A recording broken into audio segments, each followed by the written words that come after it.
now for something a little different. Yeah, not completely. No, just a little. Instead of a review, we are going to do a preview, as our friends at Humanoids sent us a sneaky peek of their new title, District 14, written by Pierre Gabout. Yeah, it's always exciting to see something new that's about to come out. It is. You know, new hardcover like this that's only just been translated into English. Now, as people who watch the show will know, Humanoids have a reputation for releasing some quite odd, off-the-wall stuff, which is exactly what we love. We do. So it's quite exciting to look at this one. So, Sonya, Yes. District 14, what's it about? Well, it's a hectic swan dive into 1940s Americana, complete with gangsters, aliens, and political intrigue. Aliens, you say? Yes, I did, sir.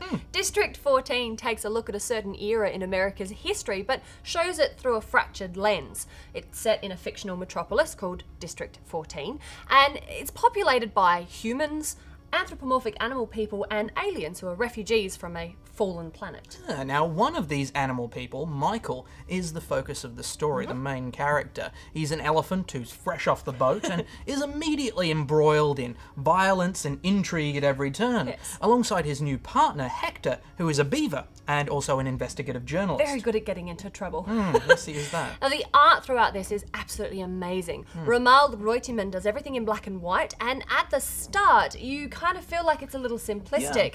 But as you go through this book, you realise how detailed and intricate every single panel actually is, especially when you get to the big cityscapes in District 14. Well, Amazing. I think the same can be said of the story, though. You know, it really kind of unfolds around you while you're not paying attention, you know, until you realise it's actually quite this complex lattice work of conspiracy and corruption. Yeah, there is certainly a heck of a lot going on, and you kind of get wrapped up in everything that's going on, and you suddenly realise that you actually don't know much about Michael or Hector and their backstory.